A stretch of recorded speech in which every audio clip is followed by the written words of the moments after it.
नमस्कार दोस्तों, आज हम नचारी शुरू कर रहे हैं सुनाने का। तो कोई लोग कहते हैं झूमर, कोई लोग कहते हैं नचारी, जो आपकी पसंद हो।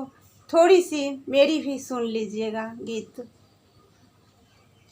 कचा कचने मुआ ना तो बिहार राजा, कचा कचने मुआ ना तो बिहार राजा, एका बड़े कांटा चुभ जई तो राजा, एका बड़े कांटा चुभ जई तो राजा, एका बड़े कांटा चुभ जई तो राजा, एका बड़े कांटा।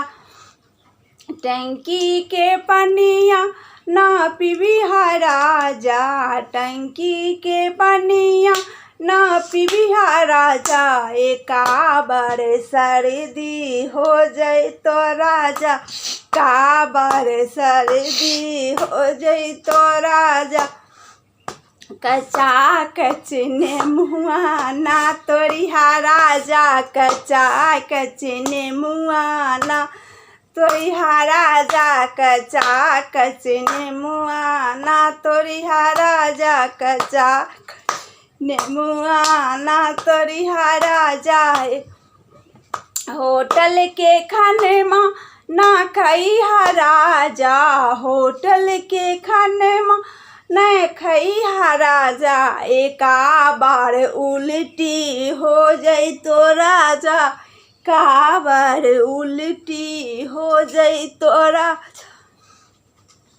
कचा कचने मुआ ना तोरिहा राजा, कचा कचने मुआ ना तोरिहा राजा, एका बारे कांटा गर जई तो राजा, एका बारे कांटा।